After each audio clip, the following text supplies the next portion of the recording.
Hi lovelies, welcome back to another video. Hi lovelies, welcome back to another video. If you're regular, hi lovely, and welcome back. And if you're someone that just stumbled upon this video, please do stay. It gets better over here. So this is not a vlog. This is a sit down about the sabbatical I had. So I just want to do a go through of what I learned during my sabbatical. But the first thing that I need to answer or to talk about is why I went on a sabbatical. Well, I went on a sabbatical. Wait a minute. This is a video of me talking about what I went through my sabbatical, what I learned, and what I need to do better, and what I'm learning right now as someone that just came back on the internet and all of that. So I want to say that first because I feel like I'm just getting into the question. So why I went on a sabbatical was for personal reasons, obviously. It's because I couldn't focus anymore because I was on the internet more and I was doing a lot of vlogs. Like I remember TikTok, I used to do a lot of vlogs and that used to stress me out. And then YouTube, I started YouTube on the second month of this year. That's Feb. Yes. And I was so excited because it's something that I wanted to do since last year. I wanted to open my channel last year actually, but I couldn't do it because I was a bit, yeah. So I just told myself, I just started, At first, I really was embarrassed because I was like, oh, you know what? I'm gonna have a lot of people look at my my videos and they'll see this and they'll see that. But now I'm at a point where I'm like, you know what, these are memories. I look at my old videos and I'm like, wow, this is where I was. It's actually nice posting videos, you guys, because you go back and look at who you were 3 months ago or 4 months ago. It's exciting. It's really good. I went off the grid. Listen to me saying off the grid. I went on a sabbatical because I was doom scrolling so much on TikTok and Instagram, and Facebook is not really my favorite thing, but Instagram and TikTok. I doom scrolled there a lot, and that is a disease. It is a disease for everybody. Like I know a lot of people doom scroll, but sometimes don't you think that you are doom scrolling and you're not doing the job that you need to be doing? You're not living your life to your full potential when you doom scroll. And I'm talking to myself because that 1 hour I'm doom scrolling, I could be doing something. So I told myself, I'm like, my life is not where I want it to be right now. If I want my life to move, if I want to lose the weight, if I want to find a job, if I want to do a certificate or anything, I need to focus on doing me. But I'm just going to tell you the most realistic thing I'm going to tell you is I failed to do that even when I took the phone away from me, like the internet or like the social media. I failed because my mind was not really, I had not mentally prepared to change my own life. You get. So yes, I did a sabbatical. I did it because my mind was becoming very foggy. Actually, my mind was becoming very foggy. I was on my phone every single day and I was now being tied to streaks. I have a best friend who used to be like, Shalom, you better go on TikTok and send me a video or answer my video. So I would feel bad that, oh my gosh, our streaks are like we had gotten to 200 days of streaks, I guess. And then I felt really bad for me to actually go there and get off the TikTok, But then I was like, you know what? I need this. And my mind really feels good. It feels really good. I won't lie to you. Doom scrolling is bad, guys. Read a book. I wanted to finish my book, but unfortunately I didn't. I wanted to read the Bible and pray. I did all of these things, but I was falling. I was falling and I was falling and I was falling. I'm gonna continue and tell you guys this at the end of the video. I'm gonna tell you guys why it was so hard, why is it so hard for me to do certain things. Yeah. However, the sabbatical was very good. I loved it. Not being on the internet and worrying who is doing what. Oh, it's so good. Even when you're a creative genius, trust me when I say this, you will create the best content in your life because you're not being influenced by your phone. So sometimes when you post your content, don't doom scroll. Post it, go to the people that you know you are following and you like and you just want to,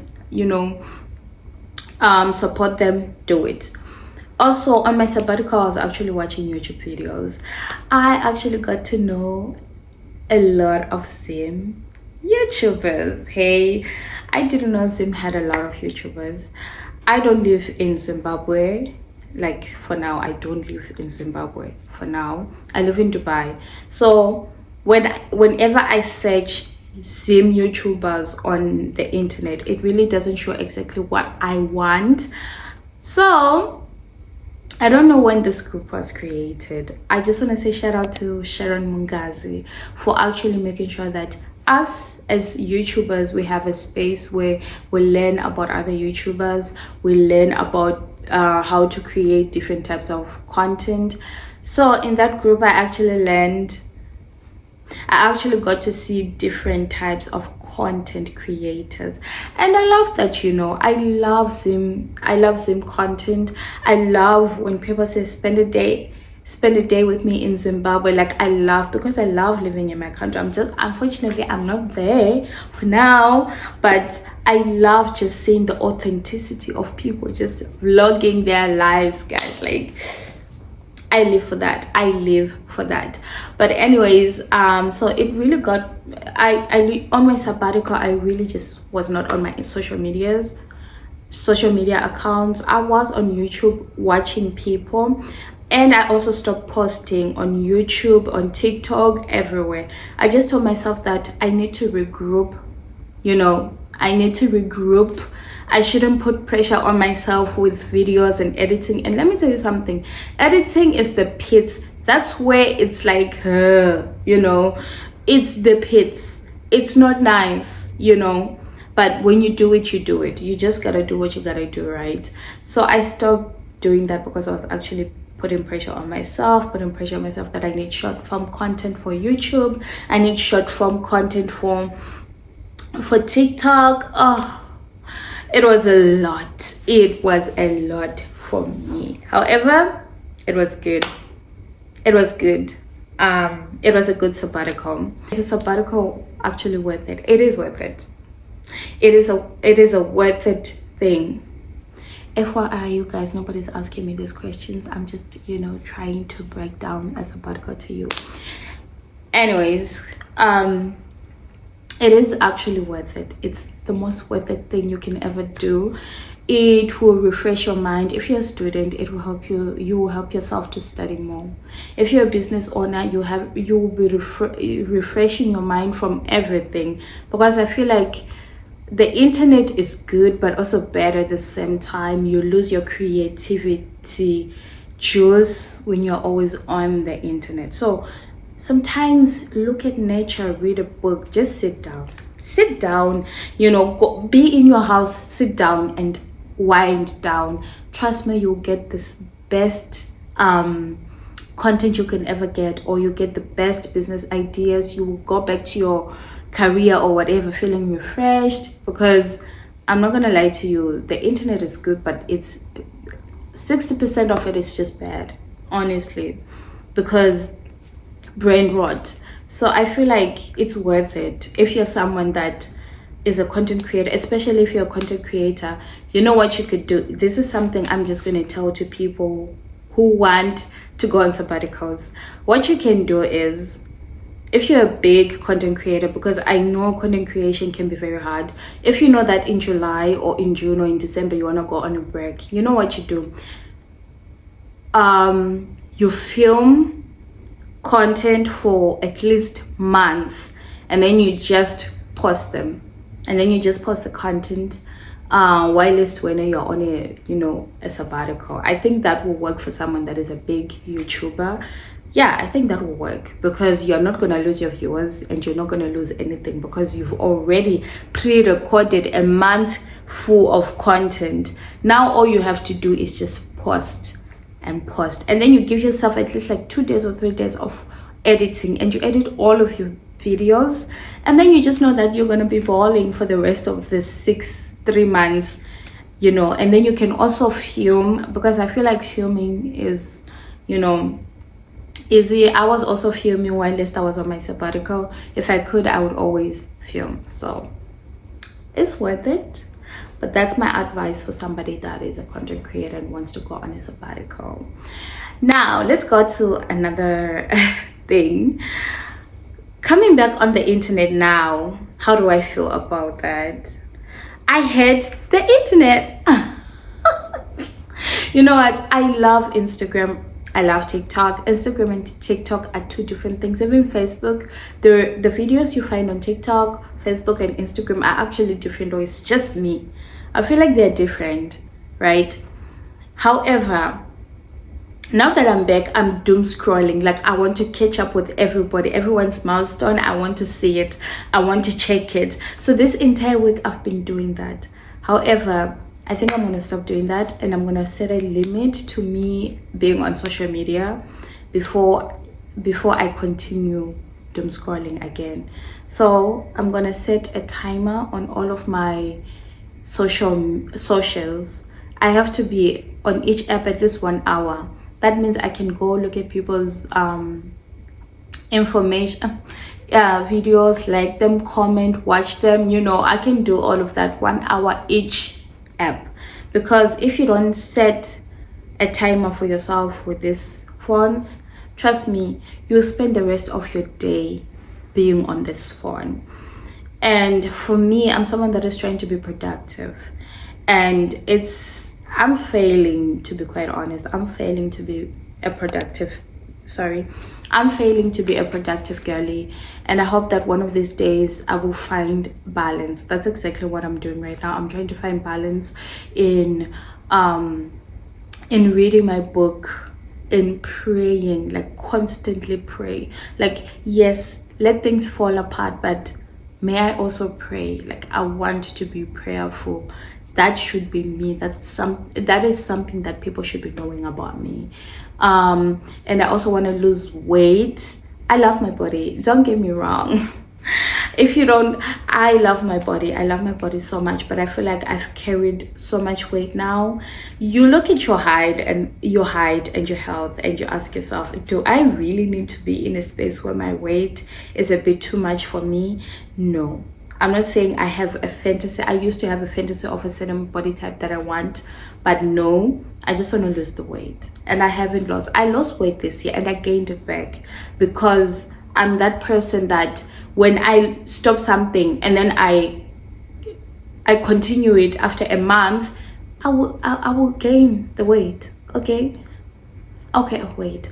If I stop something, that means I'm gonna overdo it. That's what I wanted to say. So that means I will gain the weight. So I gained the weight, and honestly, I'm not even gonna feel sorry for myself. I don't feel sorry for myself, unfortunately. During the sabbatical, I had a whole plan, you guys. However, I think, to be quite honest, I actually did do some things. I used to read books. I used to read my book and my Bible. Then something happened. I don't know which month. Something happened, and then some things got shaky. But you know what? I'm okay with that. At least I can see my wrongs. However, I just wanted to tell you guys that a sabbatical is very much needed. But now I'm off my sabbatical. Do I have creative juice? Yes. But when I came back on the internet, I literally on my socials, I literally just don't know what to post anymore. Like, I had a whole list of things that I wanted to do, a whole list of content that I want to put out there, but I feel like I don't want to idolize YouTube or TikTok or anything else. I don't know if that makes sense. Yeah, So I just want to be an organic person that comes to you guys and talks to you like you're my best friends, because that's how I want to be talked to when somebody's talking to me. So yeah. So I pray for consistency in everything in my life, and I mean everything. Even with me currently looking for a job, it's really demotivating, you know. And then content will also demotivate you on the other side. But one thing I know is things happen for a reason. I am where I am for a reason, and life will always get better. Life will definitely get better, honestly. However, a sabbatical is very good. It's good for you. You will think properly, and I feel like for me, when I went on the sabbatical, it made me realize a lot about myself. It made me realize that I need to work extra hard for myself. I need to stop putting myself on a small glass and then just putting myself in that glass and not getting out of that glass. No, I need to go out there. I need to stay out of my comfort zone. I need to create the content. I need to find ways to start my business. I want to be a business owner, you guys. I want to be a fashion designer. But let me tell you something that's funny. I've never practically fashion designed in my life. I know that I love sewing, right? However, I'm not an advanced or moderate person that knows how to sew. So I want to really get into those skills, guys. And a job would really finance all of that. So one day God will come through for me. Yes. And those are also the things that I was actually trying to do in my sabbatical. I ended up doing it, but then I got distracted. Like I said, it's good to plan. Sometimes I think it's good. Planning is good. I'm going on my sabbatical, and I'm going to do 1, 2, 3, 4, 5, and you journal every single time when you're on your sabbatical. So like I said, stay off your phone. You are creative, and you can do anything that you want to do with your life. And as for me, my life will be beautiful. My life will be blessed. And one day I'm going to come here and I'm going to tell you guys that, I'm now studying. Anyways, I've always wanted my fashion business to be called Desert Fashions. Yes, Desert Fashions. So you guys are going to come and be like, oh my gosh, you really said you're going to have Desert Fashions? And I'm like, yes. God came through. That's exactly what I want for myself, you guys. I've always wanted that, and I've always wanted that, and one day it's gonna happen. Because why? I'm gonna invest in myself. I'm gonna invest in my dreams. So if you actually came to my rant session until the end of it, you are a real one. But anyways, I feel like there's a lot you guys don't know about me, and I should do a get to know me tag. I don't know, but to those who don't know me, my name is Shalom Lisa. Oh my gosh, I haven't been saying my name. My name is actually Shalom Lisa, but then that's my government name, Shalom Lisa Sbanda. Yes, and I'm 25 years old. And I'm turning 26 in November. FYI, I feel like my mom should have just gave birth to me in January of 2000. I can't enjoy being a 25-year-old. I couldn't enjoy being a 25-year-old this year because people kept on saying 1999 babies are actually turning 26 this year. Like, no, I just turned 25 in November. What do you mean? So I can't really enjoy my age because so I end up just telling people I'm a 2000 baby. Because that's in that way I can enjoy my age without me being there like, you know what, I was born in November, so technically I really don't know what the 90s are. Like, literally, you guys, I didn't live in the 90s. Literally, it's not even funny. It's not funny. Even if I did live in the 90s, like, I did breathe the air of the 90s, and it was good. It smelled better than the air that we're smelling now. I'm not a 90s baby, but I am a 90s baby who is a 2000 baby. It's so crazy. Like, When people say, oh, when are you born? And you're like, oh, I was born in 7 November 1999. Oh, you were born in the 90s? Yes, I was born in the 90s, but I didn't live in the 90s. It's the same thing as someone who was born in 99 in January. They didn't live in the 90s. They lived their 1 full year in the 90s, but the rest of their years was in the 2000s. Just like the 2000s, the 2000s. You know what? I've spoken too much. But anyways, thank you for watching this far. And please comment down below what you guys struggle with. I struggle with procrastination and laziness, and I am not part of that. So I don't even know if my phone is even, so I'm not even part of that. But comment down what you struggle with. Okay, but anyways, if you stayed this far, you're a real one. Bye, lovelies.